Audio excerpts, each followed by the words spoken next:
Hello everyone, so hi, this is Saurabh Raina. तो आज हम बात करेंगे ऑर्गेनिक केमिस्ट्री का एक और नया चैप्टर के बारे में, अमाइंस की। इसकी मैं रिवीजन कराऊंगा, इसके सारे टॉपिक मैं कवर करूंगा और जो भी मैं टॉपिक कवर करूंगा that will be according to the CBSE term two syllabus. ठीक है, सबसे पहले अगर हम बात करें अमाइंस की, जो अमाइंस हैं they are derived by replacing one or more hydrogen atom of ammonia molecule by alkyl or aryl group. अगर अमोनिया में से आपने हाइड्रोजन को एल्काइल ग्रुप के साथ और अराइल ग्रुप के साथ रिप्लेस कर दिया है तो हमारे बन जाते हैं अमाइंस। सो इसी के बेसिस पे सबसे पहले हम इसकी क्लासिफिकेशन करेंगे। अगर अमोनिया में आपने एक हाइड्रोजन को एक आर ग्रुप के साथ रिप्लेस कर दिया है तो बन जाता है हमारा प्राइमरी अमाइन। अगर आपने दो हाइड्रोजन को दो आर ग्रुप के साथ रिप्लेस कर लिया तो बन जाता है सेकेंडरी अमाइन। और अगर आपने तीनों हाइड्रोजन को तीन आर ग्रुप के साथ रिप्लेस कर दिया तो आपका बन जाता है टर्शरी अमाइन। और साथ में याद रखना, अगर हम इसकी बात करें स्ट्रक्चर की, हमने ये लिया है ट्राइमिथाइल अमाइन, जो है हमारे पास टर्शरी अमाइन। टर्शरी अमाइन है ये। अगर हम बात करें सबसे पहले इसकी हाइब्रिडाइजेशन, इसमें नंबर ऑफ सिग्मा बॉन्ड्स कितने हैं? 1 2 3 3 सिग्मा बॉन्ड्स है और एक लोन पेयर ऑफ इलेक्ट्रॉन्स है। 3 सिग्मा बॉन्ड एक लोन पेयर ऑफ इलेक्ट्रॉन हो जाता है 4, और ये जो 4 होता है इसको रिप्रेजेंट करते हैं हम sp3 हाइब्रिडाइजेशन से। ठीक है, ये जो 4 नंबर है इसे sp3 हाइब्रिडाइजेशन से रिप्रेजेंट करेंगे। और याद रखना sp3 हाइब्रिडाइजेशन में अगर एक lone pair of electron present है तो इसे बोलते हैं पैरामिडल स्ट्रक्चर। ठीक है, सो एज ए रिजल्ट जो भी अमाइन होगा इसके जो स्ट्रक्चर्स होंगे प्राइमरी, सेकेंडरी या टर्शरी, इनका पैरामिडल स्ट्रक्चर होगा। नेक्स्ट हम बात करेंगे नॉमेनक्लेचर की। नॉमेनक्लेचर में हम कॉमन नेम और आयुपैक नेम की बात करेंगे। दोनों में जो सफिक्स है वो अमाइन लगेगा। ठीक है, सबसे पहले अगर हमारे पास है प्राइमरी अमाइन, ये है हमारे पास CH3 CH2 NH2, इसमें क्या हमारे पास इथाइल ग्रुप अटैच है, इसे बोलेंगे इथाइल अमाइन, जो है हमारा कॉमन नेम। ठीक है, और अगर इसे हम ऐसे भी लिख सकते हैं, दो कार्बन है, सिंगल बॉन्ड है दोनों के बीच में, इसे भी लिखते हैं हम इथेन अमाइन। इसकी हम बात करें, ये भी हमारा क्या है, प्राइमरी अमाइन है। NH2 के साथ सिर्फ एक ही ग्रुप प्रेजेंट है, R ग्रुप। तो याद रखना, अगर 3 कार्बन है और बीच वाले कार्बन पे अगर कुछ चीज जुड़ी होती है तो उसे बोलते हैं आइसोप्रोपाइल अमाइन। तो ये हो जाएगा हमारा आइसोप्रोपाइल अमाइन। और अगर हम इसकी नंबरिंग दें 1 2 3 तो हो जाएगा प्रोपेन 2 अमाइन। ठीक है, नेक्स्ट हम बात करेंगे सेकेंडरी अमाइन की। सेकेंडरी अमाइन में क्या दिया हमें, एक तरफ CH3 ग्रुप दिया हुआ है, एक तरफ CH2 CH3, methyl and ethyl group दिया हुआ है। तो सबसे पहले जो कॉमन नेम है इसमें हम अल्फाबेटिकल ऑर्डर से लिखेंगे। पहले हम लिखेंगे इथाइल, देन मिथाइल अमाइन। ठीक है, इथाइल मिथाइल अमाइन। और जब हम बात करेंगे आयुपैक नेम की तो याद रखना, इसमें जो N है इसके साथ जो छोटा नंबर ऑफ कार्बन है, लेस नंबर ऑफ कार्बन है, उसे हम पहले लिखते हैं, हम लिखेंगे N मिथाइल। तो ये हो जाएगा हमारा सब्स्टिट्यूएंट। ठीक है, और ये जो है CH2 CH3, इसके साथ हम मेन लिखेंगे इथेन अमाइन। जिसका लेस नंबर ऑफ कार्बन है उसके लिख दोगे आप N मिथाइल, उससे लिखोगे इथेन अमाइन। अगर आपके पास क्या है, सपोज टर्शरी है और तीनों ग्रुप सेम है तो कॉमन नेम हो जाएगा ट्राई मिथाइल अमाइन। तो दो ग्रुप को हम लिख लेंगे एज ए सब्स्टिट्यूएंट, लिखेंगे NN, क्योंकि दो ग्रुप हैं, कोई भी दो ग्रुप ले सकते हो, NN डाई मिथाइल, और एक के साथ लगा देंगे मीथेन अमाइन। अगर हमें बेंजीन दिया हुआ है, बेंजीन के साथ NH2 है तो इसे हम एनेलीन कहते हैं। और आयुपैक नेम में हम एनेलीन, तो याद रखना बेंजीन वाले कंपाउंड में, एरोमेटिक कंपाउंड में हम कॉमन नेम आयुपैक नेम के साथ भी लिख सकते हैं, उसकी जगह भी लिख सकते हैं, तो एनेलीन भी लिख सकते हैं और बेंजीन अमाइन। और अगर NH2 के साथ क्या है, CH3 ग्रुप अटैच है, इसे बोलते हैं हम टोल्यूडीन। अगर ऑर्थो पोजीशन पे अटैच है विच इज 1 2 पोजीशन, इसे बोलेंगे ऑर्थो। मेटा पे होगा तो 1 3 मेटा। ठीक है, और पैरा होगा तो 1 4 पोजीशन टोल्यूडीन, तो ऑर्थो टोल्यूडीन दिया हुआ है और हम इसे लिख सकते हैं 2 मिथाइल एनेलीन। नेक्स्ट हम बात करेंगे प्रेपरेशन ऑफ अमाइन। सबसे पहले है reduction of nitro compound. Suppose आपके पास है CH3NO2, अगर आप इसकी रिडक्शन कर रहे हो आप यूज कर सकते हो hydrogen in presence of platinum and ethanol. तो हाइड्रोजन यहाँ पे ऐड हो जाएगा, result in formation of methane amine plus water. Similarly अगर आपके पास सपोज नाइट्रोबेंजीन है, अगर आप इसकी रिडक्शन कर रहे हो आप यूज कर सकते हो SN plus HCl Fe plus HCl। Metal जब भी HCl के साथ रिएक्ट करते हैं हाइड्रोजन रिलीज करेंगे, हाइड्रोजन इसकी रिडक्शन कर देंगे और बनाएंगे हमारे एनिलीन प्लस वाटर। इसमें हम प्रेफर करेंगे Fe प्लस HCl। ये जो हमारा रिएजेंट है ये ज्यादा प्रेफर्ड होता है। ऐसा क्यों होता है, क्योंकि FeHCl साथ में मिलके बना देंगे FeCl2। जब ये रिएक्ट करेंगे FeCl2 बना देंगे, और FeCl2 जब हाइड्रोलिसिस करेगा, हाइड्रोलिसिस में फिर से HCl दे देगा। So as a result reaction में HCl खुद बनता रहेगा और हमें HCl की कम कंसेंट्रेशन की जरूरत होगी। सेकेंड पार्ट की बात करेंगे, सेकेंड मेथड है by ammonolysis of alkyl halide. ठीक है। जो अमोनिया है वो एल्काइल हैलाइड को ब्रेक कर सकता है, तो इसे ही हम बोलते हैं अमोनियोलिसिस। जो अमोनिया है इसके पास लोन पेयर ऑफ इलेक्ट्रॉन होता है और एल्काइल हैलाइड में एल्काइल ग्रुप पे होता है डेल्टा पॉजिटिव चार्ज, तो ये एज ए न्यूक्लियोफाइल काम करता है, इस पे अटैक करता है, एक्स का बॉन्ड क्या कर सकता है, ये ब्रेक कर सकता है। तो ये इसके साथ जुड़ जाएगा, सबसे पहले एक्स का बॉन्ड ब्रेक हो जाएगा और ये इसके साथ जुड़ने के बाद क्या करेगा, एक हाइड्रोजन रिलीज कर देगा, हमारा HX बनेगा और साथ में RNH2 प्राइमरी अमाइन। सिमिलरली जो प्राइमरी अमाइन है वो क्या कर सकती है, RX पे फिर अटैक करेगी क्योंकि ये न्यूक्लियोफाइल की तरह काम करेगा। यहाँ पे X और हाइड्रोजन सेपरेट हो जाएंगे, दोनों HX बना देंगे और हमारा बन जाएगा सेकेंडरी अमाइन। सिमिलरली ये इस पे RX पे फिर अटैक करेगा, टर्शरी अमाइन बन जाएगा और फिर ये RX पे अटैक करके हमारा फाइनल जो प्रोडक्ट बना देगा उसमें ये इसके साथ जुड़ जाएगा, result in formation of quaternary ammonium salt. Third है हमारा रिडक्शन ऑफ नाइट्राइल। सपोज आपके पास है RCN, अगर आपने इसके रिडक्शन किया हाइड्रोजन विद निकल, और आप यूज कर सकते हो sodium mercury called as sodium amalgam with C2H5OH ethanol. याद रखना मेटल को जब आप अल्कोहल के साथ रिएक्ट करते हो तभी हाइड्रोजन रिलीज होता है, तो रिडक्शन हो जाएगी इस कंपाउंड की, नाइट्राइल हमारा बना देगा amine which is RCH2NH2। Similarly अगर आपने अमाइड लिया हुआ है विच इज RC≡ONH2, अगर आप इसके लिथियम एल्यूमिनियम हाइड्राइड के साथ रिडक्शन कर दोगे फिर हाइड्रोलिसिस करोगे तो आपको फिर से अमाइन मिल जाएगा। फिफ्थ मेथड है हमारा गैब्रियल थैलीमाइड सिंथेसिस, और याद रखना इसमें सबसे प्योर फॉर्म ऑफ आपको प्राइमरी एलिफेटिक अमाइन मिलता है।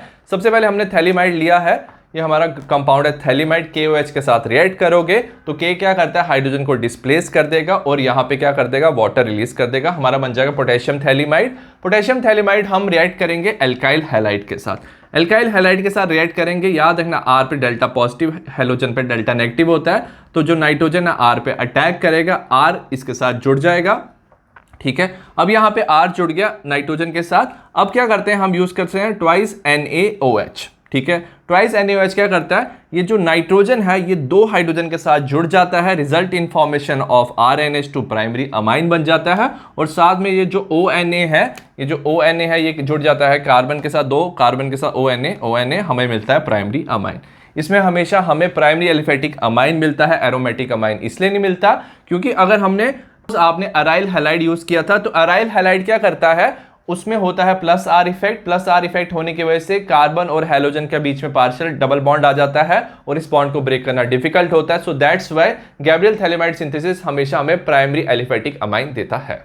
सिक्स रिएक्शन है हमारी Hoffmann bromide amide degradation reaction. याद रखना इसमें हम यूज करते हैं अमाइड Br2, हम KOH ले सकते हैं और NaOH ले सकते हैं, तो याद रखना हमारा बन जाता है amine RNH2 Na2CO3 NaBr plus H2O।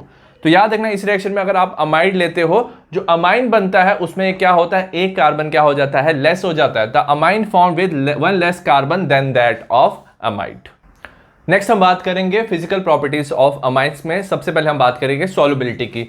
जो लोअर एलिफेटिक अमाइंस होते हैं वो सॉल्युबल होते हैं वाटर में। Why there are soluble in water, क्योंकि ये बना सकते हैं हाइड्रोजन बॉन्डिंग, ठीक है, क्योंकि इनके पास नाइट्रोजन होता है, नाइट्रोजन मोर इलेक्ट्रोनेगेटिव होता है, हाइड्रोजन के साथ अटैच होता है, तो हाइड्रोजन बॉन्डिंग ये वाटर के साथ इजिली बना लेते हैं।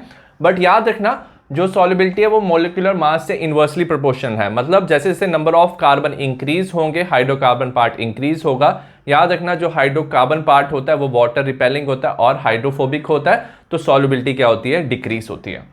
सो एज ए रिजल्ट क्या हो जाएगा, एरोमेटिक अमाइंस का जो हाइड्रोकार्बन पार्ट है वो काफी ज्यादा बड़ा है, it is insoluble in water, but aromatic amine जो होते हैं वो ईथर, अल्कोहल और बेंजीन में सॉल्युबल होते हैं। नेक्स्ट अगर हम बात करेंगे बॉइलिंग पॉइंट की, इनका जो बॉइलिंग पॉइंट है कॉरस्पॉन्डिंग हाइड्रोकार्बन से ज्यादा होता है क्योंकि इनमें क्या होता है, हाइड्रोजन बॉन्डिंग। अगर हम बात करें प्राइमरी सेकेंडरी टर्शरी अमाइन की, तो प्राइमरी अमाइन में सबसे ज्यादा क्या होता है, हाइड्रोजन बॉन्डिंग होता है, एज ए रिजल्ट उनका बॉइलिंग पॉइंट क्या होता है, हायर होता है। तो वो क्या कर सकते हैं, खुद के साथ वो दो हाइड्रोजन, क्योंकि प्राइमरी अमाइन में दो हाइड्रोजन होते हैं, वो खुद के साथ दो हाइड्रोजन बॉन्ड बना सकते हैं। सेकेंडरी अमाइन में क्या होता है, एक हाइड्रोजन होता है, वो खुद के साथ सिर्फ एक हाइड्रोजन बॉन्ड बना सकता है, और टर्शरी अमाइन में कोई हाइड्रोजन बॉन्ड नहीं प्रेजेंट होता है। एज ए रिजल्ट जो प्राइमरी होता है सबसे ज्यादा बॉइलिंग पॉइंट होता है, then secondary, then tertiary. Next हम बात करेंगे केमिकल रिएक्शन ऑफ अमाइंस की, ठीक है। केमिकल रिएक्शन में सबसे पहले आएगा बेसिसिटी ऑफ अमाइंस। याद रखना अमाइंस बेसिक इसलिए हैं क्योंकि उनके पास क्या है, लोन पेयर ऑफ इलेक्ट्रॉन्स है, तो they have lone pair of electrons. Electron donor क्या होते हैं, बेसिक होते हैं, और प्रोटॉन एक्सेप्टर आर बेसिक। तो ये चीज याद रखना। सबसे पहले अगर हमारे पास अमाइन है, वाटर के साथ अगर आपने रिएक्ट किया तो वो क्या करेगा, एक प्रोटॉन एक्सेप्ट कर लेगा, result in formation of RNH3 plus OH negative. अगर हम इस इक्विलिब्रियम की रिएक्शन बनाए तो हम बनाते हैं प्रोडक्ट डिवाइडेड बाय रिएक्टेंट, ठीक है। अब इक्विलिब्रियम कांस्टेंट होगा और वाटर याद रखना इट्स ए प्योर लिक्विड, ये भी एक कांस्टेंट है, कांस्टेंट को कांस्टेंट से मल्टीप्लाई करेंगे तो हमारा बन जाएगा इक्विलिब्रियम कांस्टेंट फॉर बेस, जिसे हम बोलते हैं Kb, ठीक है। बट जो Kb की वैल्यू है काफी ज्यादा क्या होती है, नेगेटिव में आती है, तो इसको स्मॉल करने के लिए साइंटिस्ट ने क्या किया, इसका नेगेटिव लॉग लगा दिया। So negative log of Kb is called as Pkb, ठीक है। तो याद रखना जो बेसिक स्ट्रेंथ है वो डायरेक्टली प्रोपोर्शनल है Kb, जितना ज्यादा Kb ज्यादा होगा उतना ज्यादा कंपाउंड क्या होगा, बेसिक होगा। और यहाँ पे नेगेटिव लॉ लगाने की वजह से जितना कम Pkb का वैल्यू होगा उतना ज्यादा बेसिक स्ट्रेंथ, तो basic strength is inversely proportional to the Pkb value. Next हम बात करें comparison of basicity of alkane amine versus ammonia. Suppose आपके पास एल्केन अमाइन है, आपने लिया RNH2 और आपने अमोनिया लिया है। हम देखना चाहते हैं इन दोनों में से कौन ज्यादा बेसिक है, दोनों हाइड्रोजन एक्सेप्ट करेंगे, बेस हाइड्रोजन एक्सेप्ट करता है। एल्केन अमाइन बनाएगा हमारा एल्काइल अमोनियम आयन, सिमिलरली जो अमोनिया है वो बना देगा अमोनियम आयन। अब इन दोनों में से जो ज्यादा स्टेबल होगा वो रिएक्शन क्या होगी, उतनी फॉरवर्ड डायरेक्शन में होगी, वो उतना ज्यादा क्या हो जाएगा, बेसिक हो जाएगा। अब अगर हम बात करें एल्काइल अमोनियम आयन में, यहाँ पे एल्काइल ग्रुप प्रेजेंट है, ये इलेक्ट्रॉन डोनेटिंग ग्रुप है, पॉजिटिव चार्ज को कम कर देता है। एज ए रिजल्ट ये ज्यादा स्टेबल होगा alkyl ammonium ion, reaction forward direction में जाएगी, मतलब एल्केन अमाइन क्या हो जाएगा, ज्यादा बेसिक हो जाएगा, stronger base than the ammonia because of plus I effect. Next अगर हम बात करें order of basicity of primary secondary tertiary amine in gaseous phase. Suppose आपके पास टर्शरी सेकेंडरी प्राइमरी अमाइन है, सिर्फ गैसियस फेज की बात कर रहे हैं हम, तो याद रखना इसमें सेम चीज हो जाएगा। यहाँ पे 3 इलेक्ट्रॉन डोनेटिंग ग्रुप है टर्शरी में, सेकेंडरी में 2 है, प्राइमरी में 1 है। So because of plus I effect जो इनका एल्काइल अमोनियम आयन बनेगा हमारा इन केस ऑफ टर्शरी वो ज्यादा क्या होगा, स्टेबल होगा। सो रिएक्शन और टर्शरी जो होगा ज्यादा बेसिक होगा as compare to secondary, as compare to primary. Next हम बात करेंगे basicity of amines in aqueous phase. हमने अभी अभी पढ़ा था प्लस आई इफेक्ट की वजह से जो टर्शरी है वो ज्यादा बेसिक होती है then secondary than primary. Next हम बात करेंगे हाइड्रेशन इफेक्ट और कॉल्ड एज सॉल्वेशन इफेक्ट। तो याद रखना सपोज जो हमारे पास क्या थी, अमाइंस थी, उन्होंने हाइड्रोजन एक्सेप्ट किया तो हमारा बनता है एल्काइल अमोनियम आयन। तो प्राइमरी एक हाइड्रोजन एक्सेप्ट करेगा, सेकेंडरी एक हाइड्रोजन और टर्शरी भी एक हाइड्रोजन एक्सेप्ट करेगा। अब जैसे आपने इसको, क्योंकि हमारा हो रहा है एक्वस फेज में, एक्वस फेज में क्या होता है, वाटर होता है, वाटर के साथ ये हाइड्रोजन क्या बनाते हैं, हाइड्रोजन बॉन्डिंग। प्राइमरी वाले में 3 हाइड्रोजन होते हैं तो 3 हाइड्रोजन बॉन्डिंग, सेकेंडरी में 2 हाइड्रोजन बॉन्डिंग और टर्शरी में 1 हाइड्रोजन बॉन्डिंग। जितने ज्यादा हाइड्रोजन बॉन्डिंग बनता है उतना ज्यादा ये एल्काइल अमोनियम आयन स्टेबल हो जाता है, रिएक्शन जाता है फॉरवर्ड डायरेक्शन में। सो हाइड्रेशन इफेक्ट आता है क्योंकि ये स्टेबल हो रहे हैं, तो उसकी वजह से जो प्राइमरी है वो ज्यादा स्टेबल होता है क्योंकि इसमें 3 हाइड्रोजन बॉन्डिंग है, सेकेंडरी में 2 हाइड्रोजन, टर्शरी में 1 hydrogen bonding. So as a result क्या होता है, सॉल्वेशन इफेक्ट की वजह से प्राइमरी ज्यादा बेसिक होता है than compare to secondary than compare to tertiary. Third factor हम देखेंगे स्टेरिक फैक्टर। स्टेरिक फैक्टर मतलब कि जितने ज्यादा आर ग्रुप प्रेजेंट है उतना ज्यादा डिफिकल्ट होता है हाइड्रोजन बॉन्डिंग करना।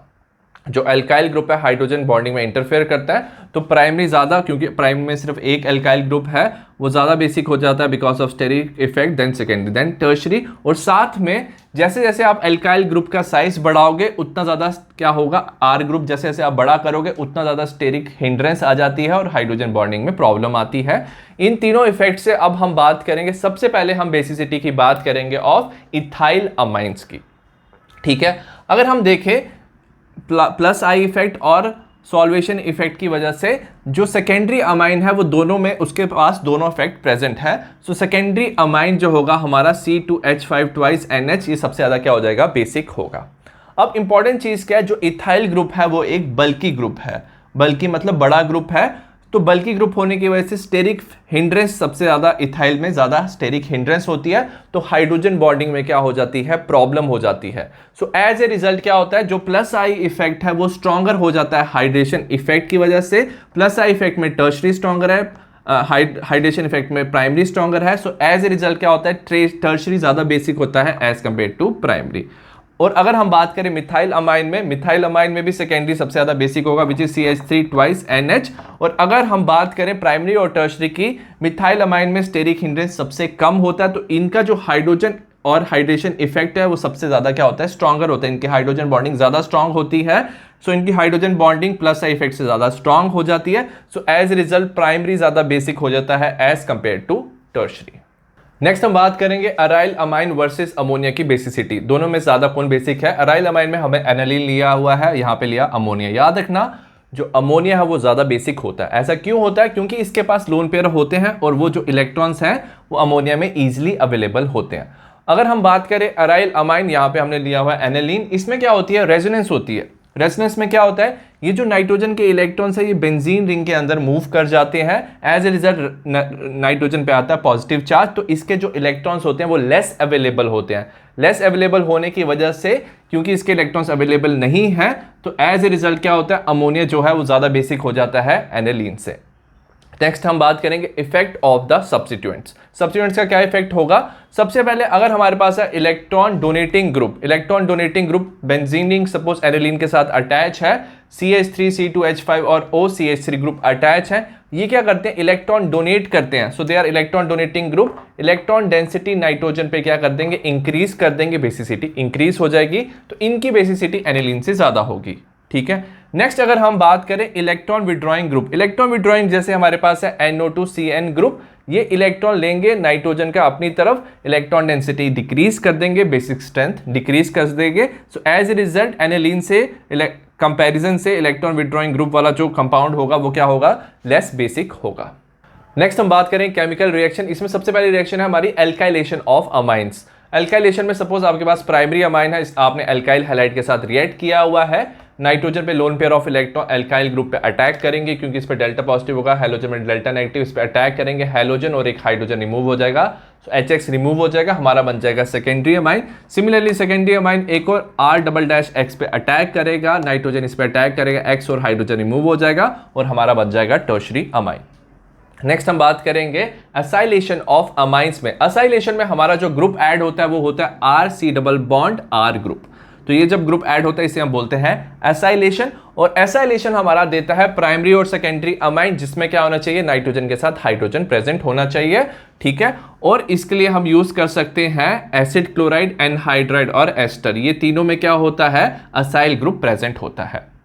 ठीक है। सपोज आपने इथेन अमाइन लिया हुआ है in presence of CH3COCl which is acid chloride. अब क्या होगा? ये क्लोरीन और ये जो हाइड्रोजन है ये क्या हो जाएगा? रिमूव हो जाएगा, तो HCl रिमूव हो जाएगा, तो ये जो असाइल ग्रुप है इस NH के साथ जुड़ जाएगा। ठीक है। हम याद रखना हम कैटलिस्ट लेते हैं pyridine which is a base. अब ये जो COCH3 है ये इस NH के साथ जुड़ जाएगा, रिजल्ट इन फॉर्मेशन ऑफ, ये हमारा कंपाउंड बन जाएगा। इस कंपाउंड को बोलते हैं हम एन इथाइल, ये इथाइल ग्रुप है इस नाइट्रोजन के साथ, और इसे बोलते हैं C+O NH को बोलते हैं अमाइड, तो ये ethane amide plus HCl।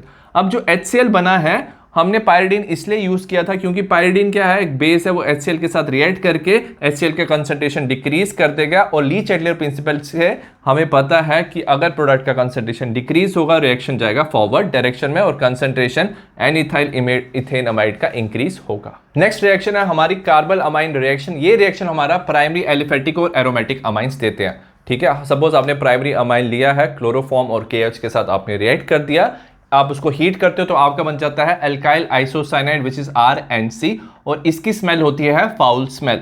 Foul smell होने की वजह से आप डिटेक्ट कर सकते हो प्रेजेंस ऑफ दिस कंपाउंड, और अगर ये रिएक्शन हो रहा है तो मतलब आपका जो इनिशियल रिएक्टेंट था वो हो सकता है प्राइमरी एलिफेटिक और एरोमेटिक अमाइन।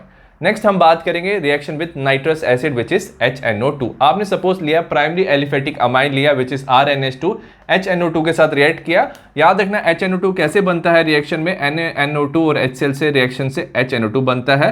अब HNO2 RNH2 के साथ रिएक्ट करेगा और हमारा बनेगा alkyl diazonium salt. Alkyl diazonium salt water के साथ रिएक्ट करके हाइड्रोलिसिस करेगा, ये स्टेबल नहीं होता है, बनाएगा अल्कोहल, नाइट्रोजन और HCl। और अगर नाइट्रोजन रिलीज हो रहा है तो हम बता सकते हैं presence of primary aliphatic amine. Similarly अगर आपने लिया प्राइमरी एरोमेटिक अमाइन एनालीन, आप HNO2 के साथ रिएक्ट कर सकते हो, आप टेम्परेचर लोगे 273 to 278 kelvin, NaNO2 HCl। Reaction के बाद हमारा बन जाएगा बेंजीन डाइजोनियम सॉल्ट जो स्टेबल होता है प्लस NaCl प्लस H2O। तो इन दोनों रिएक्शन से आप डिस्टिंग्विश कर सकते हो primary aliphatic amine and primary aromatic amines में। नेक्स्ट हमारी रिएक्शन है reaction with aryl sulfonyl chloride, इसे हम हिंसबर्ग रिएजेंट भी कहते हैं। ये प्राइमरी सेकेंडरी टर्शरी अमाइन को डिफरेंशिएट करता है। सबसे पहले आपने लिया Hinsberg reagent aryl sulfonyl chloride, अब हम इसे रिएक्ट करते हैं प्राइमरी अमाइन के साथ। याद रखना ये HCl क्या हो जाता है? इसके साथ HCl रिमूव हो जाता है, नाइट्रोजन इस S के साथ रिएक्ट हो जाता है, result in formation of N ethyl benzene sulfonamide, ये हमारा बन गया। अब इंपॉर्टेंट क्या चीज़ है, इसमें क्या होता है, एसिडिक हाइड्रोजन होता है। एसिडिक हाइड्रोजन होने की वजह से ये जो कंपाउंड है ये अल्कली में सॉल्युबल होता है, तो it is soluble in NaOH। Next reaction में हमने लिया सेकेंडरी अमाइन। सेकेंडरी अमाइन में भी क्या होगा, हाइड्रोजन Cl के साथ रिएक्ट करेगा, HCl बनेगा, नाइट्रोजन जो है सल्फर के साथ अटैच हो जाएगा, result in formation of NN diethyl benzene sulphone amide. अब याद रखना इस कंपाउंड में कोई एसिडिक हाइड्रोजन नहीं है, तो ये अल्कली में सॉल्युबल नहीं होगा। तो पहले वाला सॉल्युबल होगा, दूसरे वाला सॉल्युबल नहीं होगा। और थर्ड वाली रिएक्शन में अगर आप देखोगे, अगर आपने टर्शियरी अमाइन लिया तो नाइट्रोजन के साथ कोई हाइड्रोजन नहीं है, तो वो बेंजीन सल्फोनाइल क्लोराइड के साथ रिएक्शन भी शो नहीं करेगा, so there will not be any reaction. तो आप हिंसबर्ग रिएजर से प्राइमरी सेकेंडरी टर्शियरी अमाइन को डिफरेंशिएट कर सकते हो। नेक्स्ट हम बात करेंगे इलेक्ट्रोफिलिक सब्स्टिट्यूशन। इसमें हम बात करेंगे सबसे पहले ब्रोमिनेशन की। सपोज आपके पास एनिलीन है और आप इसे रिएक्ट करते हो ब्रोमीन वाटर के साथ। जो एनिलीन है, याद रखना, it is highly activating. Highly activating का मतलब क्या है, जो नाइट्रोजन के इलेक्ट्रॉन्स है वो बेंजीन रिंग के अंदर जाते हैं, ऑर्थो पैरा पोजीशन में इलेक्ट्रॉन डेंसिटी इतनी ज्यादा हाई होती है कि ब्रोमीन वाटर के साथ रिएक्शन करने से ऑर्थो पैरा पोजीशन पे ब्रोमीन अटैच हो जाएगा, आपको मिलेगा 2,4,6 ट्राइब्रोमो एनिलीन। अगर आप चाहते हो कि ब्रोमीन सिर्फ पैरा पोजीशन पे अटैच हो, तो सबसे पहले आप क्या करते हो इसकी, सपोज आप चाहते हो एनिलीन के ब्रोमीन सिर्फ पैरा पोजीशन पे अटैच हो, आप करते हो इसकी एसाइलेशन। आपने एसिटिक एनहाइड्राइड लिया और इसको रिएक्ट किया पायरिडीन के साथ, आपका ये कंपाउंड बन जाएगा एन-फिनाइल इथेनामाइड और कॉल्ड एज एसिड एनालीड। अब याद रखना इसका इंपॉर्टेंस क्या है, ये एसिड एनालीड जो बनता है इसमें क्या होता है, जो नाइट्रोजन के इलेक्ट्रॉन है वो C डबल बॉन्ड O के इलेक्ट्रॉन्स के साथ क्या कर देते हैं, रेजोनेंस। तो नाइट्रोजन के electron C double bond O के साथ रेजोनेंस करते हैं। एज ए रिजल्ट क्या हो जाता है, जो इलेक्ट्रॉन अवेलेबिलिटी थी नाइट्रोजन की वो कम हो गई, सो एक्टिवेशन ऑफ NH2 क्या हो जाता है, रिड्यूस हो जाता है। एक्टिवेशन रिड्यूस होने की वजह से जब आप ब्रोमीन को in presence of CH3COH react करते हो तो ब्रोमीन अटैच हो जाता है easily at the para position. Para पे मेजर प्रोडक्ट बनता है, उसके बाद आप हाइड्रोलिसिस कर सकते हो एसिड और बेस में, आपको वापस मिल जाएगा 4 ब्रोमो एनिलीन। तो एन इसकी जगह ये जो ग्रुप था इसको रिप्लेस कर लेगा NH2 और आपको मिल जाएगा 4 ब्रोमो एनिलीन। नेक्स्ट हम बात करेंगे नाइट्रेशन ऑफ एनिलीन। एनिलीन की जब हम नाइट्रेशन करते हैं in presence of nitrating mixture which is HNO3H2SO4, हम लेते हैं टेम्परेचर 288 केल्विन, तब क्या होता है, जो NO2 है वो अटैच हो जाता है पैरा पोजीशन पे, ये कंपाउंड हमारा बनता है 51%, ये मेटा पोजीशन पे भी अटैच हो जाता है, हमारा 47% बनता है, और ऑर्थो पोजीशन पे भी अटैच हो जाता है। अब इसमें इंटरेस्टिंग बात क्या है, जो NO2 ग्रुप है वो सिर्फ ऑर्थो और पैरा पोजीशन पे ही अटैच होना चाहिए था, क्योंकि जो एनिलीन है वो है हमारा ऑर्थो पैरा डायरेक्टिंग, बट हमें मेटा डायरेक्टिंग भी कंपाउंड मिल रहा है, हमें मेटा नाइट्रो एनिलीन मिल रहा है। ऐसा क्यों हो रहा है, क्योंकि एसिडिक मीडियम में, क्योंकि एसिडिक मीडियम है, एनिलीन क्या है, एक बेस है, ये H+ एक्सेप्ट कर सकता है। H+ एक्सेप्ट करने से प्रोटोनेशन से क्या बना लेता है, anilinium ion NH3+। Anilinium ion है हमारा मेटा डायरेक्टिंग। मेटा डायरेक्टिंग मतलब कि वो NO2 ग्रुप को मेटा पोजीशन पे अटैच कर लेगा, ठीक है। नेक्स्ट अगर हम चाहते हैं कि नाइट्रो ग्रुप पैरा पोजीशन पे अटैच हो, हम सेम रिएक्शन करते हैं जो हमने ब्रोमिनेशन में किया था, हम इसकी क्या करते हैं, असाइलेशन करते हैं in presence of acetic anhydride pyridine के साथ रिएक्ट करते हैं, हमारा बन जाता है एसिड एनालीड। याद रखना ये जो NHCOCH3 है इसमें रेजोनेंस होता है, नाइट्रोजन के इलेक्ट्रॉन्स कम हो जाते हैं, तो इसके बाद जब आप नाइट्रेशन करते हो NO2 अटैच हो जाता है पैरा पोजीशन पे, उसके बाद आप हाइड्रोलिसिस करते हो एसिडिक और बेसिक मीडियम में, तो आपका बन जाता है पैरा नाइट्रो एनिलीन।